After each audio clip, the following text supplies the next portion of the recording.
Цените на становите во Скопје се влезени во нагорна спирала затоа што многумина очекуваат да продолжат да растат и на големо купуваат, со што го зголемуваат притисокот врз цените, велат упатени во пазарот со недвижности со кои разговаравме. И покрај енормниот раст од изминатите години, цените нема да се стабилизираат на краток рок доколку владата не интервенира, уверени се нашите соговорници. Податоците на Народната банка покажуваат дека становите само во изминатата година поскапеле за дури 25%.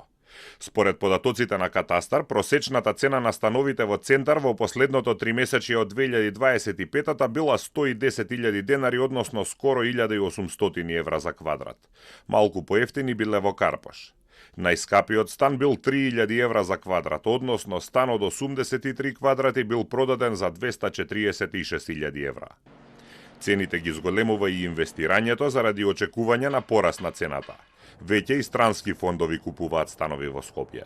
Ево, последна информација ми е, сега, ова е неофицијална, дека дански фонд во станови, згради во изградба, на територијата на Скопје, недалеко од центарот, има купено 40 станови. Прашувам за што, дали ќе ги издават, не знаат.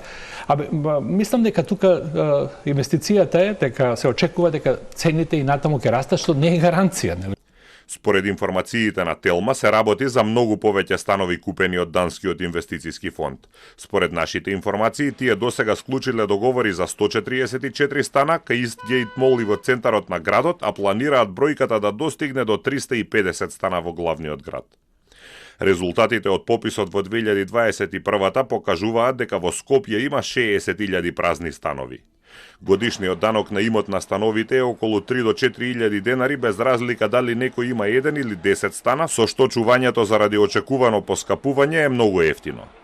Упатените токму тука ја гледаат можноста за владина интервенција. Ако се воведе прогресивен данок на имот за становите што зјаат празни, ќе стане неисплатливо да се чуваат, со што ќе се зголеми понудата.